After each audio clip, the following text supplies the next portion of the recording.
Hello everyone, welcome back again to this channel. So guys, like I always keep telling you guys, tension is boiling. Tension is boiling as October 10th approaches, the day that could decide Mazi Nnamdi Kanu's fate. Powerful voices are, clashing, shocking statements are dropping, and hidden conditions are being revealed. From, labeling Kanu supporters as enemies of Nigeria to insisting Kanu must undergo rehabilitation and renounce his views before what? Freedom. Now, many people have been coming out to, to talk about Ahmed Bashir, who came out to say that before Mazi Nnamdi Kanu should be released, he should denounce Biafra. October 10th isn't just another court date, it's a tipping point. It could be the day Mazi Nnamdi Kanu walks free, or the day his detention deepens even further, or even the day Nigeria faces unrest if the judgment goes wrong. Now, behind the scene, there have been secret letters, political lobbying, and international pressures are shaping what happens next. But now, the statements coming from top political players are adding more fuel to the fire. Remember the former aide to the ex-president Muhammadu Buhari, one of the key figures behind Nnamdi Kanu's extraordinary rendition from Kenya in 2021. Well, recently he came out to say anyone advocating for the release of Mazi Nnamdi Kanu is a sworn enemy of Nigeria. This has angered millions across the southeast and beyond. Critics argue that this isn't just about Kanu anymore, it's about silencing voices that demand justice and self-determination. Now, according to this person, this former special assistant to Buhari, he made a bold statement. This is what he said. I quote him. He said, "Anyone advocating for Nnamdi Kanu's release should be held accountable." This essentially what criminalizes activism under that. This actually what criminalizes what activism. Now, Mazi Nnamdi Kanu demands justice. We need to even agitate for his release. This is a direct for the fact that this man has come out to say such a thing, the fact that Bashir Ahmed has come out to say such a thing. This is a direct attack on Southeast leaders like Charles Soludo, on human rights group also, and even on ordinary Nigerians who believe in due process. And just when you thought it couldn't, get messier, this man came out and said, "I will only support Mazi Nnamdi Kanu release if he undergoes rehabilitation and renounces his derogatory views about Nigeria and its own citizens." Imagine. Now, he's basically saying that freedom has a price. This man is trying to tell us, Bashir Ahmed is trying to tell us that freedom has a price, that before he should be released, he should abandon the Biafra agitation, stop criticizing the government, and accept Nigerian sovereignty. For millions of Kanu supporters, this feels like forcing silence in exchange for freedom. But here is where it gets interesting. Nnamdi Kanu's younger brother, Prince Kanu, has contacted him directly after hearing about these hidden conditions and statements.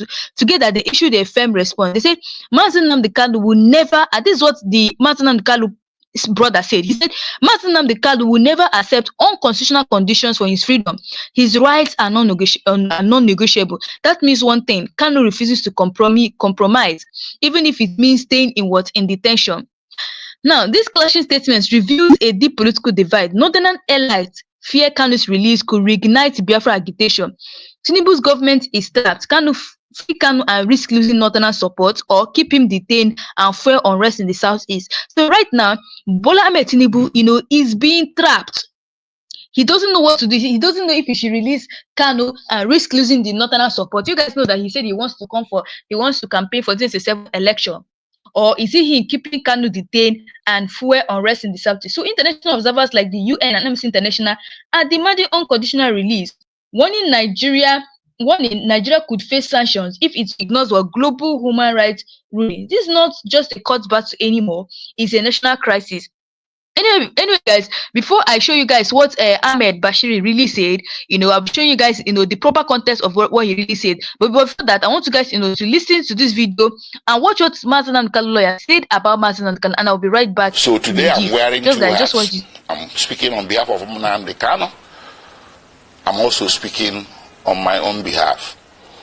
My name is Aloy Ejimako. I'm the special counsel to Mazi Nnamdi Kanu and the indigenous people of Biafra.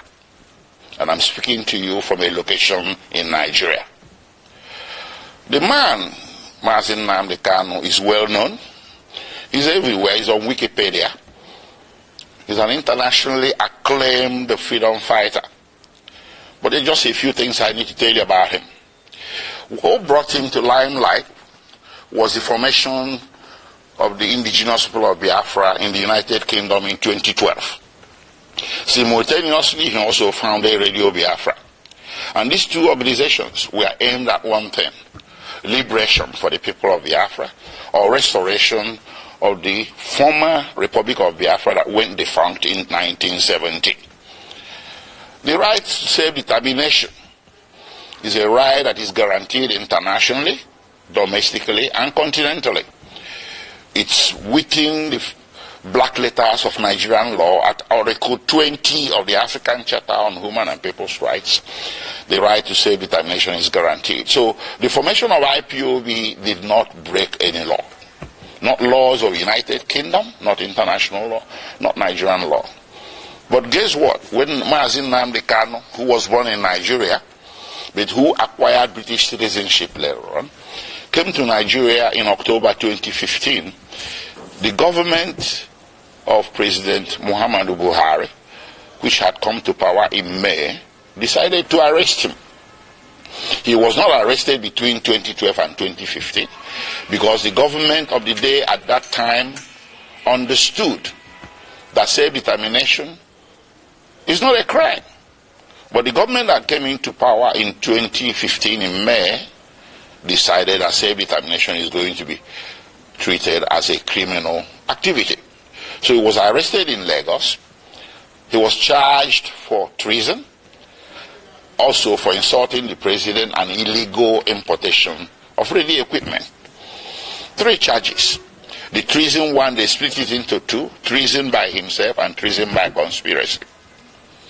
This thing went on from 2015 until April 2017, when he was eventually granted bail. So he was detained for nearly 18 months. After granting him bail, he returned to his ancestral home in the southeastern part of Nigeria, and he was enjoying his bail when suddenly, between 10 September and 14 September 2017, the Nigerian army, without any justification whatsoever, levied lethal, massive military operations against Mazi Nnamdi Kanu's ancestral home. That day, he was sitting at home with so many people, his family members, including his 2 elderly parents. The attack was lightning, it was a bleakridge, it was massive, and it was not the type of an attack you will expect a national military force to levy on a civilian location. But they did. At the end of the day, 28 people lost their lives. Mazi Nnamdi Kanu sustained injuries. His parents sustained injuries as well. But somehow, by the grace of God, they all managed to escape. From there, the rest is history. And because there was a national and international manhunt for him by the security forces, which rules of engagement was to shoot, not to maim. If you see Nnamdi Kanu, if you encounter him anywhere, shoot not to maim. Not to maim, but shoot to kill. That's what they went there to do on 10 September, but they didn't succeed. But it went on. They went on in a manhunt. So Nnamdi Kanu was forced to flee the municipal boundaries of Nigeria in search of safe haven overseas. Eventually, in May 2021, he settled in Kenya. He entered Nairobi and settled in Kenya somewhere. He never knew that Nigerian security forces, the international branch of it, were laying in wait for him. They laid an ambush for him. So on 19th June 2021, he drove himself to Jomo Kenyatta International Airport on a personal errand. As soon as he drove into the parking lot and alighted from his vehicle, several well-armed security men suspected to be of a mixture of Nigerian and Kenyan security forces swooped on him grabbed him, abducted him, and put him forcibly in a vehicle and drove away. Well, they didn't take him to the police station. They didn't take him to immigration because he was a foreigner. He should have been taken to immigration. They didn't take him to any official law enforcement facility. They took him to a secret location in Nairobi, a non-official secret location. So in effect, they disappeared him. And they kept him at that secret location for a whole 8 days. And those 8 days he endured horrendous torture. All these are matters of record between the various tribunals and courts before whom this matter has been brought. I cannot begin to give you all the details. Horrendous torture in violation of basic human rights, in violation of the laws of Kenya, Nigeria, and the international community. When Nnamdi Kanu was abducted on 19th June 2021, the proper thing that should have been done is to take him to a police station, from there to a court. And then if you wanted him back in Nigeria, you subject him to what is called extradition proceedings. This is a basic tenet of the law that you see in the laws of any nation. Kenya has an extradition act to which Mazi Nnamdi Kanu should have been subjected. But guess what? They didn't do that. They rather disappeared him for 8 days, tortured him to their heart's content. And on 27th June, they secretly brought him out from this location and took him through the back doors, evading Kenyan immigration, direct to the tarmac of Jomo Kenyatta International Airport, Nairobi, where a private plane was waiting. They bundled him into the plane, chained him to the chair, and everything. He endured 5-6 hours flight from Nairobi to Kenya in the most excruciating circumstances. They arrived in Nigeria late in the evening and the plane flew back to Nairobi. They took him to the headquarters of the National Intelligence Agency in Abuja, where he spent the first night with all the lights left on to assure his maximum discomfort. The following day, they transferred him to the headquarters of Directorate of State Security in Abuja. And on the third day, they brought him before the Federal High Court in Abuja. The Federal High Court was well aware that Mazi Nnamdi Kanu has counsel of record. It was an open case, it wasn't a new case, a pre-existing case. But the Federal High Court decided to conduct the arraignment in violation of his constitutional right to counsel, and that arraignment led to the indefinite detention with which we are struggling today.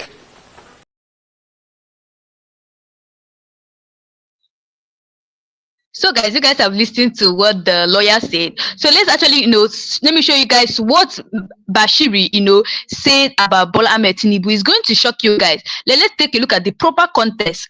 Now, showing on my screen says, and this is what Bashir said, which is the Buhari's ex-aide. He said, anybody advocating for Nnamdi Kanu's release is Nigeria's sworn enemy, says Buhari's what ex-aide. Now, let's go on. Then he came out and he said that this is exactly what he said.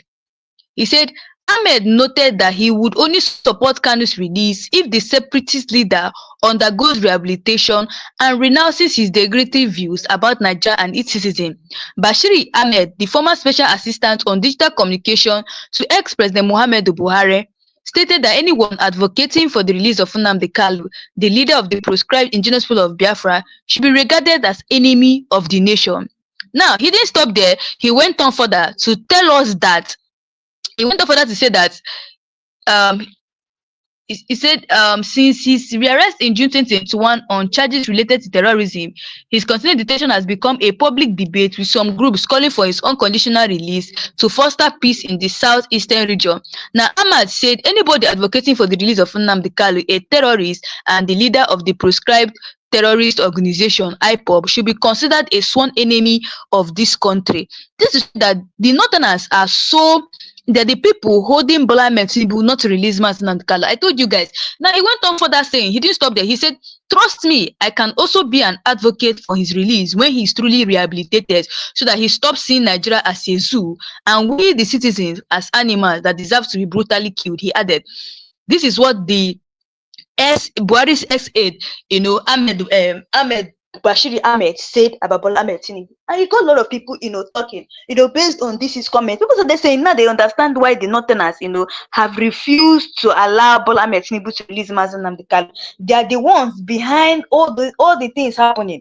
Now people started saying that who knows? Maybe that's the reason why Bola Ahmed Tinubu doesn't want to release Mazi Nnamdi Kanu, because he doesn't want to offend the Northerners, because he feels that if he offends the Northerners would not, want to vote for him in 2027. That is what they feel. And it's so bad that such a thing is happening. He said that Mazi Nnamdi Kanu will never, immediately the brother of Mazi Nnamdi Kanu heard this thing that the Buhari's SA said.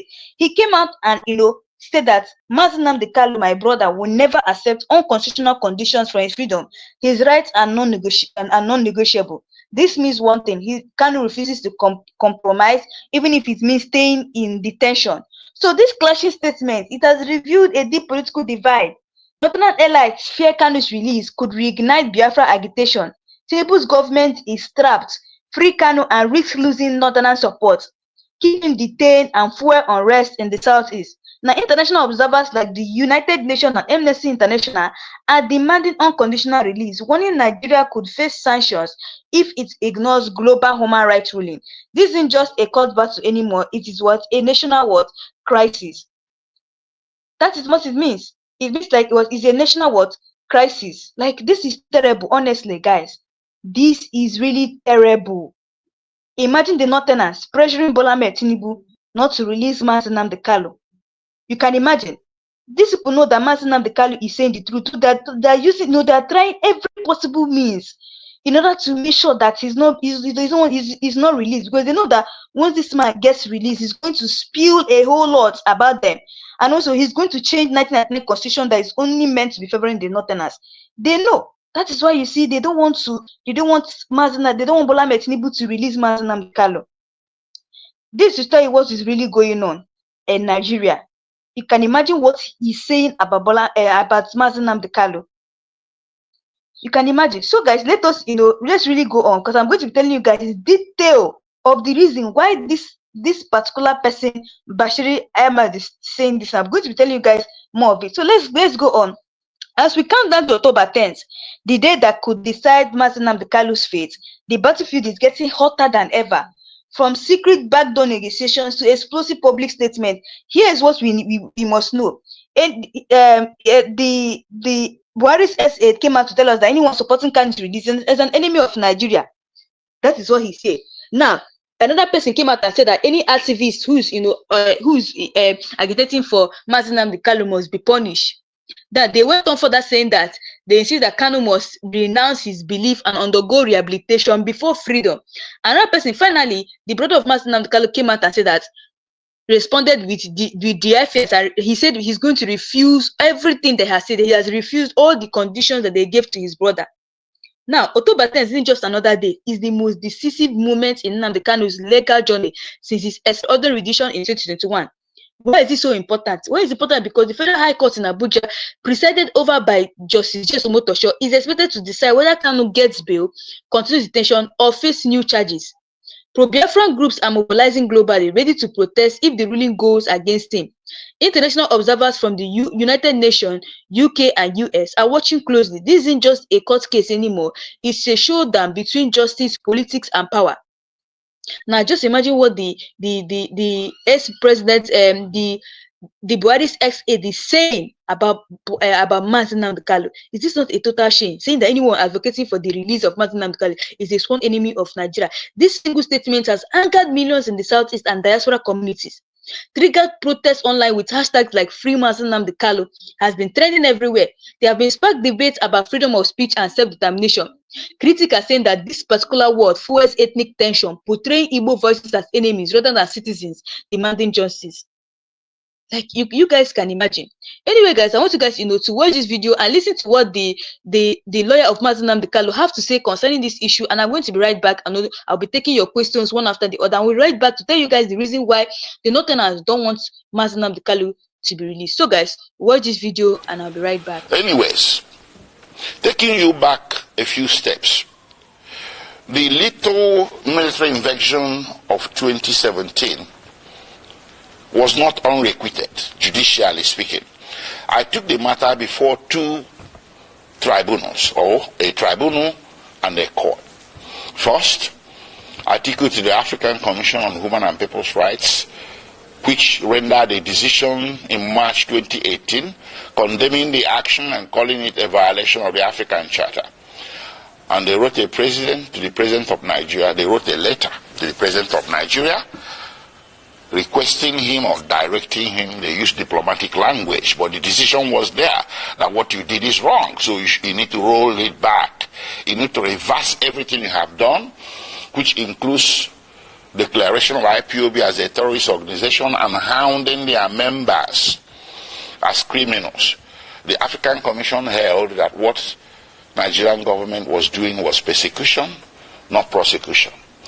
That the IPOB and its members simply possess an inconvenient political opinion which the Nigerian government was seeking to suppress by means of punishment of some sort. And they asked or directed Nigerian government to reverse itself. Nigerian government never did. Rather, it escalated. Well, subsequently, I went to a local court, a high court in Abia State in eastern Nigeria. I sued the Federal Republic of Nigeria, the Nigerian Army, and other parties who were confederates in that attack of September 2017. And in January 2022, fortunately for us, we won. The High Court made an order. The High Court reached a judgment that what happened to Nnamdi Kanu in September 2017 was a flagrant violation of his constitutional right to life and constitutional right to his privacy. And the court proceeded to make an order ordering the federal government of Nigeria or Federal Republic of Nigeria to pay him a compensation of 1 billion Nigerian naira, which is over $1 million US. The court also ordered the Federal Republic of Nigeria and the President of Nigeria to issue a public apology to be published in 3 national Nigerian newspapers to Mazi Nnamdi Kanu. None of this has happened. So we kept that aside. So when they brought Mazi Nnamdi Kanu forcibly from Kenya without extradition proceedings, I characterized it an act of extraordinary rendition. Initially, there was a misunderstanding, a broad, widespread misunderstanding by vast majorities of Nigerians who were mouthing the cliche, Mazi Nnamdi Kanu extradited from Kenya. No, that was wrong. It wasn't. I told people it wasn't. It was extraordinarily renditioned or rendered, and that is against international law, Kenyan law, and laws of the Federation of Nigeria. So while his criminal trial was making its way slowly at Abuja, with all the several amendments the government was bringing, they walked away from treasonable felony, insulting the president, importation of radio equipment, and bam, to terrorism. That's how it happened. And they did this 7 times. 7 amendments. If Nnamdi Kanu was guilty, why is it taking so long to bring him to trial between 2015 and today? That is 8 years.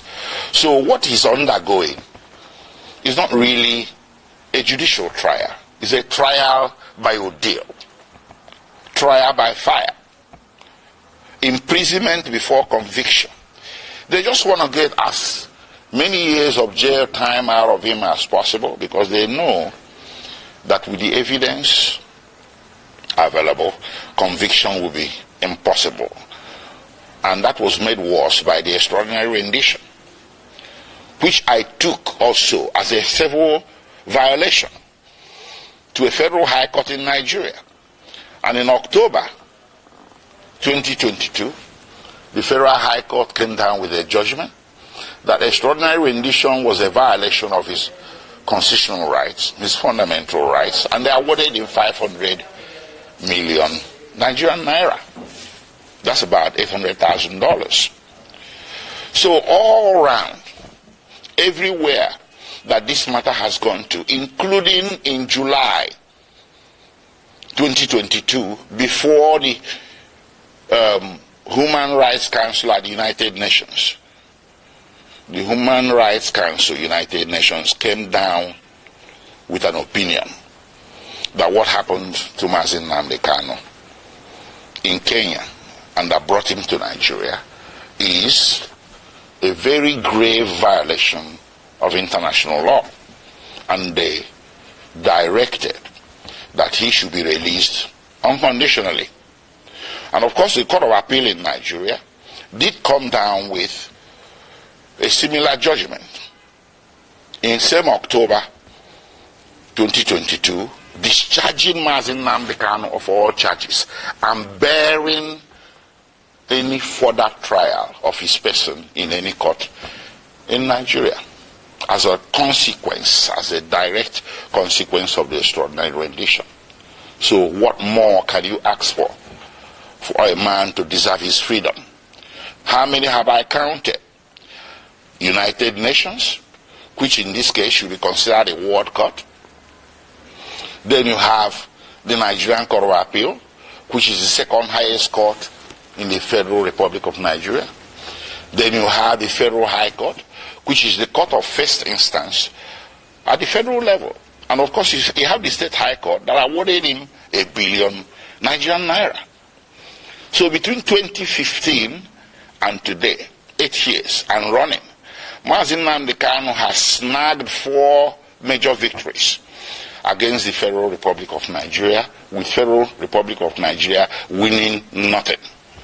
What more do you need as stark evidence, affirmative evidence that what is happening here, ladies and gentlemen, is an act of persecution, not prosecution? It's time to end it. On his behalf, I will ask all men and women of goodwill everywhere in the world to speak up. There was this saying about Jews. When they came for the Jew, you said nothing. When they came for the Jew, you said nothing because you're a trade unionist. Then when they came for the trade unionist, you say, well, I'm a scientist. You said nothing. They took the Jew, they took the trade unionist. And then when they came for the scientists, nobody spoke for you. Mazi Nnamdi Kanu is a poster boy for all the injustices that a great race, the Igbo people, and their cousins in the former eastern Nigeria have been subjected to since the founding of Nigeria. These injustices became more public because since 2015 they have been escalated. So how do you fight back? You fight back by telling the system, I want out. I want my own country is not a crime. It does not require a bullet. It doesn't require muscular military law enforcement. What it requires is sitting across the table and talking about it.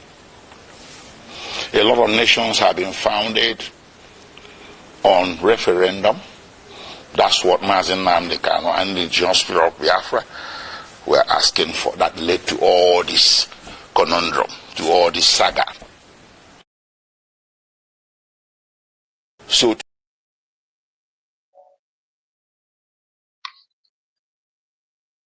today I'm wearing 2 hats. I'm speaking on behalf of Nnamdi Kanu. I'm also speaking on my own behalf. My name is Aloy Ejimako. I'm the special counsel to Mazi Nnamdi Kanu and the indigenous people of Biafra. and I'm speaking to you from a location in Nigeria. The man, Mazi Nnamdi Kanu, is well known. He's everywhere. He's on Wikipedia. He's an internationally acclaimed freedom fighter. But there's just a few things I need to tell you about him. What brought him to limelight was the formation of the indigenous people of Biafra in the United Kingdom in 2012. Simultaneously, he also founded Radio Biafra. And these two organizations were aimed at one thing: liberation for the people of Biafra, or restoration of the former Republic of Biafra that went defunct in 1970. The right to self-determination is a right that is guaranteed internationally, domestically, and continentally. It's within the black letters of Nigerian law at Article 20 of the African Charter on Human and People's Rights. The right to self-determination is guaranteed. So the formation of IPOB did not break any law. Not laws of the United Kingdom, not international law, not Nigerian law. But guess what? When Mazi Nnamdi Kanu, who was born in Nigeria, but who acquired British citizenship later on, came to Nigeria in October 2015, the government of President Muhammadu Buhari, which had come to power in May, decided to arrest him. He was not arrested between 2012 and 2015 because the government of the day at that time understood that self-determination is not a crime. But the government that came into power in 2015 in May decided that self-determination is going to be treated as a criminal activity. So he was arrested in Lagos. He was charged for treason, also for insulting the president and illegal importation of radio equipment. 3 charges. The treason one, they split it into 2, treason by himself and treason by conspiracy.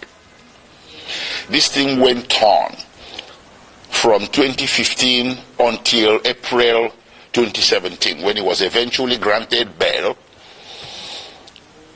So he was detained for nearly 18 months. After granting him bail, he returned to his ancestral home in the southeastern part of Nigeria, and he was enjoying his bail when suddenly, between 10 September and 14 September 2017, the Nigerian army, without any justification whatsoever, levied lethal, massive military operations against Mazi Nnamdi Kanu's ancestral home. That day, he was sitting at home with so many people, his family members, including his 2 elderly parents. The attack was lightning, it was a bleakage, it was massive, and it was not the type of an attack you will expect a national military force to levy on a civilian location. But they did. At the end of the day, 28 people lost their lives. Mazi Nnamdi Kanu sustained injuries. His parents sustained injuries as well, but somehow, by the grace of God, they all managed to escape. From there, the rest is history. And because there was a national and international manhunt for him by the security forces, which rules of engagement was to shoot, not to maim. If you see Nnamdi Kanu, if you encounter him anywhere, shoot not to maim. Not to maim, but shoot to kill. That's what they went there to do on 10 September, but they didn't succeed. But it went on. They went on in a manhunt.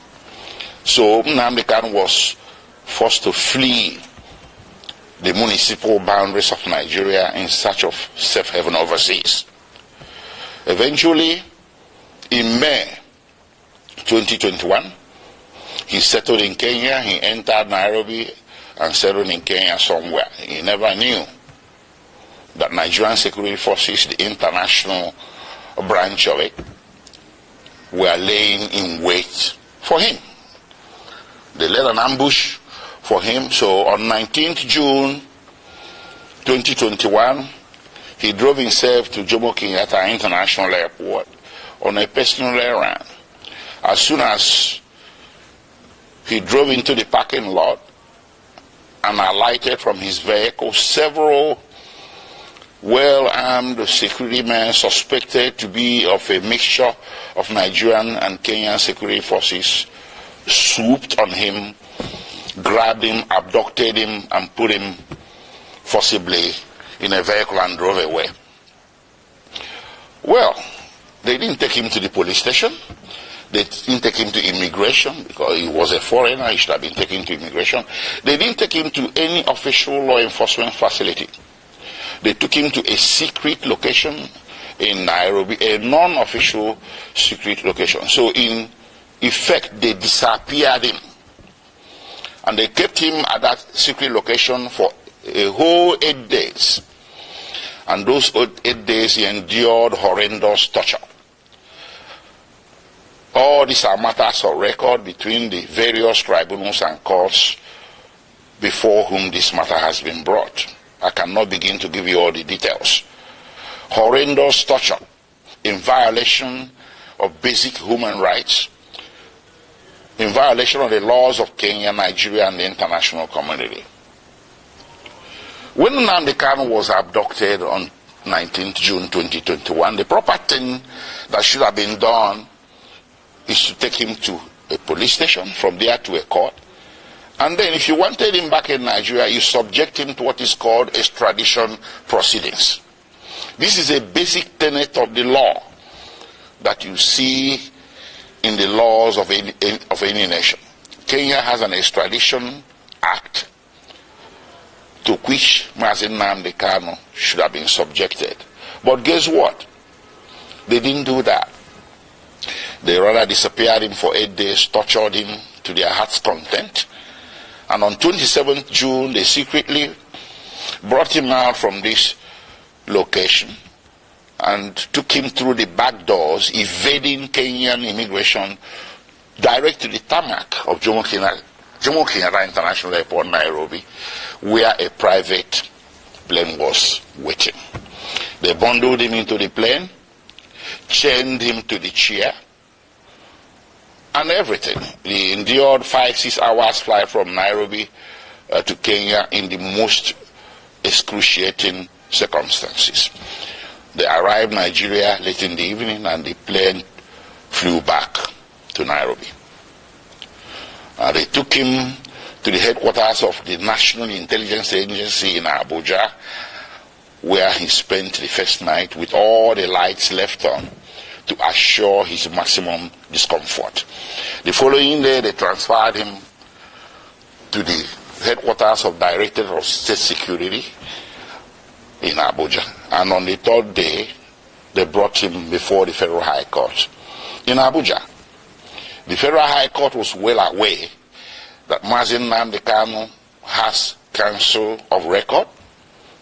It was an open case, it wasn't a new case, a pre-existing case. But the Federal High Court decided to conduct the arraignment in violation of his constitutional right to counsel, and that arraignment led to the indefinite detention with which we are struggling today. When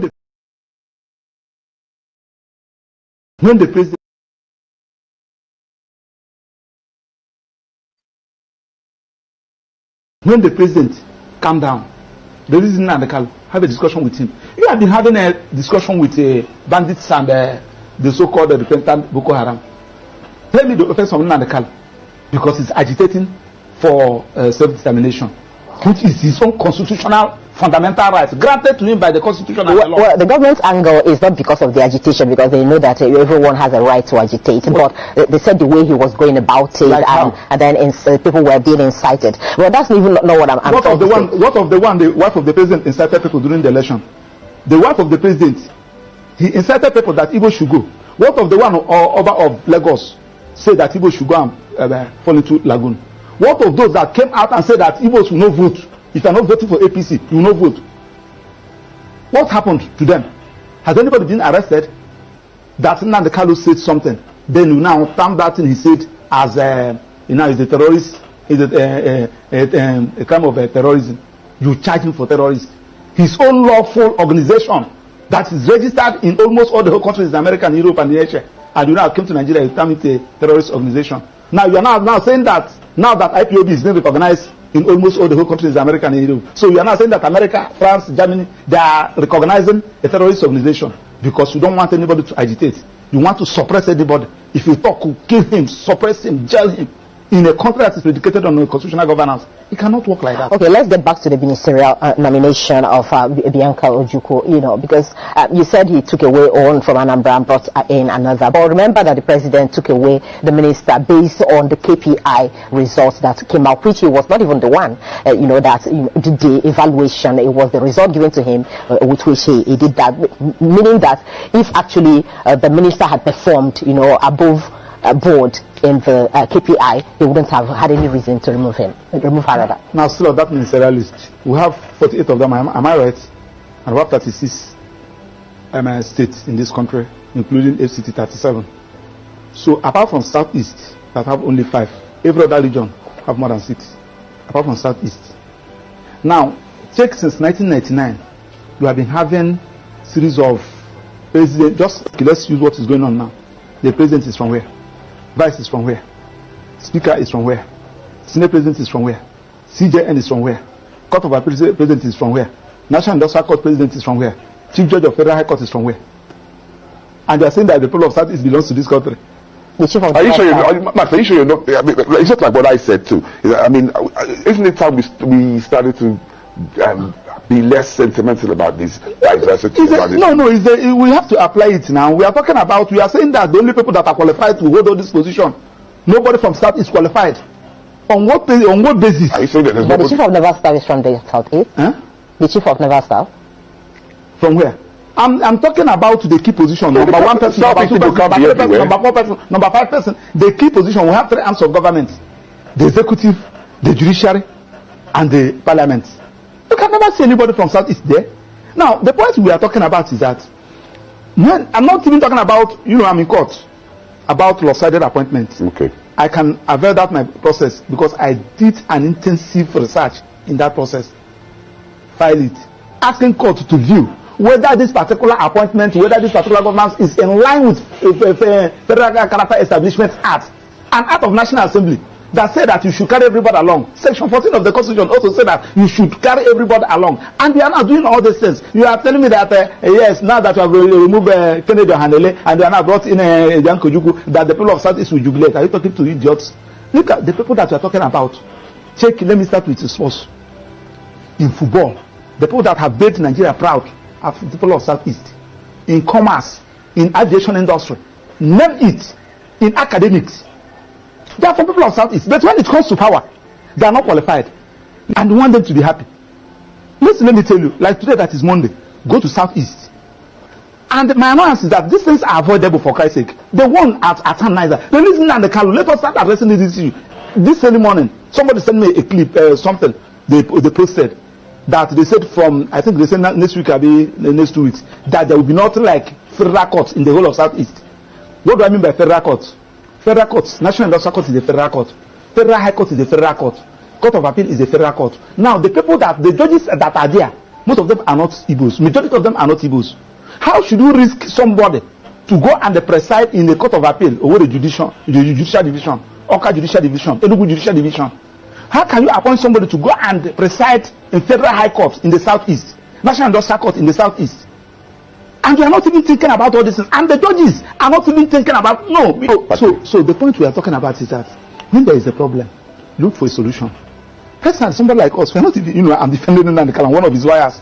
So when they say so you people are not doing what you're supposed to do, the person that is calling you, don't even know him. He's using a hidden number to call you. You don't even know what they're talking about. The only thing that you went to court and you were unable to bring Nnamdi Kanu out. They're not even safe. Okay, Maxwell, let me ask you this, because from what you're saying, I've also heard IPOB many times deny, allegations of being involved in some of the killings that happen in the Southeast and some of the, the ills that we see in the society. Even the sit-at-home in question, IPOB has also claimed that he has not asked anybody to sit at home. No, get my point. So the point I'm making is that from what you're saying, it would look as if what you're actually trying to say is that it's because Nnamdi is being held, yes, that is why, you know, the ills in the society in the southeast has escalated. Does it have anything to do with him? That is what you're saying? Do you know why? Nnamdi Kanu, IPOB is his initiative. He established it, he organized it. Now, when you now kidnapped him or adopted him, and unlawfully, because the Supreme Court have said that he was unlawfully brought into this country, and you kept him incommunicado, everybody on his own. This one we kill, you said at IPOB. This one we maim, you said at IPOB. Everybody on his own. That's why I asked you the question, who is IPOB? The IPOB you know is Nnamdi Kanu. So Nnamdi Kanu, if Nnamdi Kanu is out, he will know who is who. Simon Ekpa will talk his own, Emma Powerful will talk his own, this one will talk his own, this one. Who is IPOB? That you are even talking. Simon Ekpa is in Finland. Emma Powerful, I don't know where he's operating from. Another person is operating from somewhere. Issuing threats. Just like the one somebody told me. I don't even know where that one is coming from.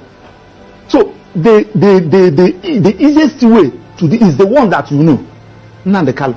Then tell Attorney General, as he discontinue the charges against the president of Mieti Ala Kato, discontinue that of Showore, they are all terrorism. Tell them to discontinue that of Nnamdi Kanu and allow Nnamdi Kanu to agitate. It is his right. I told you the other day. You see, that's where the problem is, really. The guarantee, you know, that there will not be problems, even if Nnamdi Kanu is, because you're saying allow him to agitate and he goes about it the way he used to, like, you know, the government have actually feared. That may also create more problems, don't you think? Let me tell you, there are some things that you asked me the other day whether they are talking about condition giving Nnamdi Kanu. I told you one question. I say, if you give Nnamdi Kanu condition that he feel after meeting up that condition, he will still live like a human being, so be it. But when you give him condition and you are removing that made him a human being, he will tell you no. What is that made you a human being? That thing that makes you a human being is your ability to exercise your fundamental rights. And when somebody said, now I'm going to employ you here, I will be paying you $500,000 every month, but you will not talk, you will not move out, you say, do away with your job. When somebody said, I'm going to release you, but I'll cut one of your hands, say no. The agitation for self-determination is a fundamental right. And if you people fail to understand it, I can agitate that I need the Republic of Maxwell. Yeah. It is my right. Anybody can agitate. I don't even need crowd to follow me. It is when you now feel that you have gotten the necessary need the necessary qualities, then so be it. It is now left for the president who believe in democracy, who believe in government of the people by the people, to apply your initiative. What is the initiative? Release the person. Start addressing all those issues that gave rise to this agitation. It has been there. Uwazuke was agitating during Obasanjo. A lot of people were agitating. So now that you have arrested, you come down Uwazuke that time. Nnamdi Kanu came up. Now that you have arrested Nnamdi Kanu, Simon Ekpa is there. I think this data from Ned Nwoko was telling you that even if you arrest Simon Ekpa today, another Simon Ekpa will come out. So the issue there is that address all those issues. Right. So for you, it's not about ministerial appointment. No. That one. Okay, that one is a complete distraction. That one should even come in. Okay. After coming in now, let Bianca come and address the Igbos in Enugu. All right.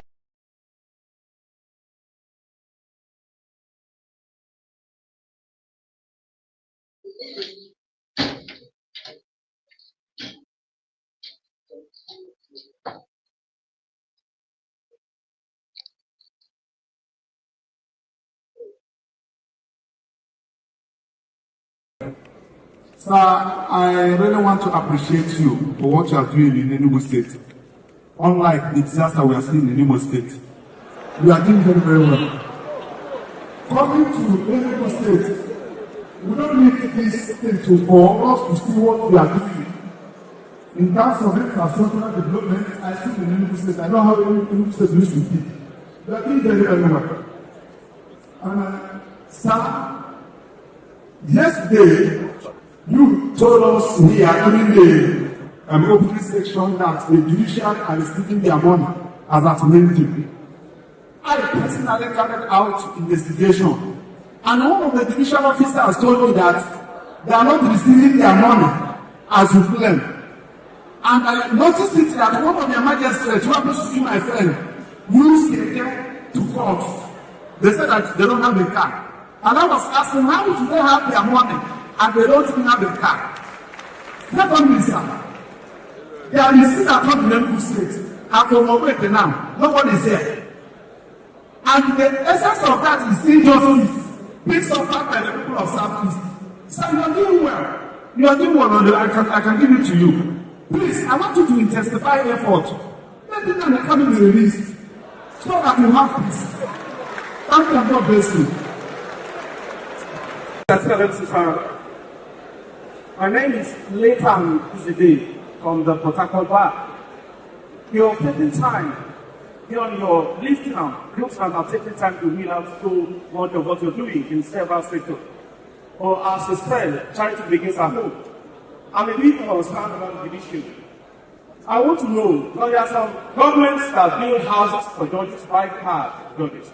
Out of they take a little of what belongs to them and do all of these things for them. So I want you to tell your police what's the extent of financial autonomy of the Enugu State judiciary.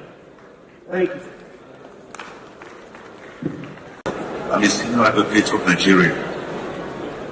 Just one little question. The governor.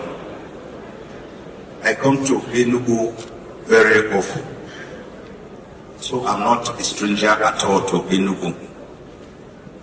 But it would be difficult for me to deny that I have not seen some ground-breaking changes. To do that will even be sinful. I don't want to be a sinner. Now, the question I want to ask, based on this theme of transformational leadership, a theme I have written extensively on, how are you able, or have you been able, in a highly politicized environment, an environment that is shark infested by political buccaneers?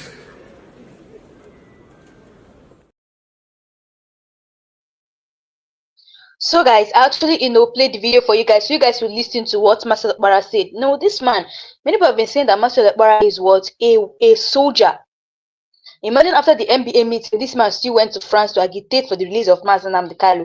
And as this man is agitating for the release of Mazi Nnamdi Kanu, the Northerners are pressuring Bola Ahmed Tinubu not to release Mazi Nnamdi Kanu. Imagine what the aide of Buhari is saying, that anybody advocating for Mazi Nnamdi Kanu is a sworn enemy of Nigeria. Things are even getting heated though, because as we approach October 10th, the day that could decide whether Mazi Nnamdi Kanu walks free or stays behind bars, things are getting heated up. So in these last few days, we've seen explosive statements from different people who are against Mazi Nnamdi Kanu. So you can see what the Buhari's ex-aide is saying, that anyone supporting Kanu's release is an enemy of Nigeria. And that person is saying that the activists who are agitating for him should be punished. Another person is saying that Kanu must renounce Biafra and undergo rehabilitation before freedom. And Prince Kanu, the brother of Mazi Nnamdi Kanu, came out and fired all of them back and said, calling that all these conditions that Mazi Nnamdi Kanu is not going to accept it, that he should be released, unconditionally. But here's the thing, behind all these statements are deeper political games you guys need to understand. October 10th isn't just a random date. It's the day the Federal High Court in Abuja will sit again to hear Nnamdi Kanu's case. Here is what is at stake. I'll tell you guys what is at stake on that October 10th. If the court grants bail, Kanu could walk out, but under conditions. If the bail is denied, he stays in detention indefinitely, worsening the tensions in the Southeast. And if the court brings new terrorism-related charges, his trial could drag on for years, and this may, increase, it may increase tension between indigenous people of Biafra, because it's going to anger them that they keep postponing his case. So Another thing that may likely happen is that if they postpone his case again, if they postpone his Mazi Nnamdi Kanu's case again, it's going to, it's going to lead to so many violence. Yes, it may even lead to protests. Those people of Biafra may come out, to protest about it. Now, international observers, including the United Nations, the UK Parliament, and US Congress members, are monitoring this closely. This isn't just about one man's anymore. This is not just about one man anymore. It's about Nigerian democracy, justice system, and unity. Now, imagine what the special assistant on digital communication to ex-President Buhari said. He made headlines when he said, anyone advocating for the release of Mazi Nnamdi Kanu is a sworn enemy of Nigeria. This statement has angered millions of Igbos and Biafra supporters. Not only that, it has sparked online protests using hashtags like, Free Nnamdi Kanu and Justice for Kanu all over the social media. Now, divided Nigerians along ethnic and political lines. For so many people are saying that this Buhari's ex-aide, his words criminalize freedom of speech and demonize an entire region simply for demanding, justice. And now, not only that, he's adding fuel to the fire. His word by saying that advocating for Kanu's release, anybody advocating for Kanu's release should be held, accountable. This means that activists calling for freedom could face arrest. Governors like Charles Soludo, who openly support a political solution, are indirectly targeted. Even clergy and elders who are pleading for dialogue could be branded, enemies. Human rights lawyers argue this is dangerous because advocating justice is not a crime. And people are, against this particular word that the Buhari's S8 has made. People are against it, saying, why would he say such a thing? He went on further to tell us that he is going to support Mazi Nnamdi Kanu only if Mazi Nnamdi. He said, I will only support Mazi Nnamdi Kanu. This is what he said. He said, I will only support Mazi Nnamdi Kanu's release if he undergoes rehabilitation and renounces his integrity views about Nigeria. And let's unpack what this means. What Buhari's S8, which is Ahmed Bashir, was trying to say. What he's trying to say here is that Kanu must give up the Biafra struggle. He must stop criticizing Nigeria leaders. He must swear loyalty to Nigeria before freedom. So Kanu supporters, this is not justice, it's blackmail. They believe it's an attempt to silence Kanu permanently and weaken the IPOB movement. Now, after hearing these demands, after people said that after this particular statement he made went viral, the brother of Mazi Nnamdi Kanu, which is Prince Kanu, Nnamdi Kanu's younger brother, consulted with him directly, and their response was firm and unapologetic. Now, this is what Mazi Nnamdi Kanu's brother said. I quote, he said, Mazi Nnamdi Kanu will not accept any unconstitutional conditions for his freedom. His rights are non-negotiable. This shows Kanu is ready to stay in detention rather than compromise his belief. Now, Anambra State Governor Charles Soludo has repeatedly called for a political solution. He said, keeping Kanu in detention only worsens insecurity in the southeast. Other leaders agree. They believe Kanu's release could reduce violent clashes. They want the government to negotiate peace and not impose conditions. However, some politicians are afraid of Tinubu's backlash and will remain silent. This division weakens the Southeast bargaining power at a time they need the unity the most. No, globally, Nnamdi Kanu's detention has become a human rights concern. The United Nations declared his arrest and was detention illegally. The UK Parliament has debated his case since Kanu is also a British citizen. US lawmakers have raised alarms about Nigerians disregard for international law. Because for instance, when Kenya gave their law and said that Mazi Nnamdi Kanu should be released, that this man was detained illegally. Now, Nigeria refused to obey that law. So people have been calling them out to say that they should obey international law. That Nigeria is disobeying international. People have been calling them out. The UK Parliament has debated the case since Kanu is also a British citizen. Even US lawmakers have raised alarm about Nigerians' disregard for international law. Amnesty International calls Kanu a prisoner of conscience. If Nigeria continues to ignore this cause, it risks international sanctions, strain diplomatic relations, and increase global sympathy for Biafra.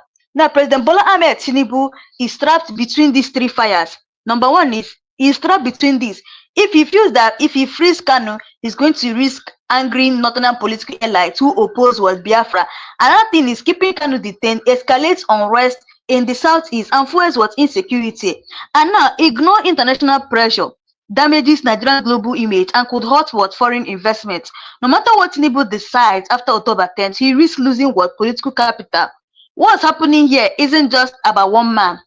is about freedom, power, and control. If Kanu accepts rehabilitation, he sets a dangerous precedent. The government could face orders to abandon their belief. If he refuses and stays detained, it could radicalize more youths in the southeast.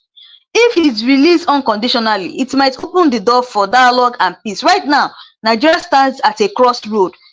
So this is actually my take in this is my honest opinion in all these things. You cannot force someone to love a country by jailing them. This is one thing the Nigerian government should understand. You cannot force Mazi Nnamdi Kanu to love Nigeria by jailing him.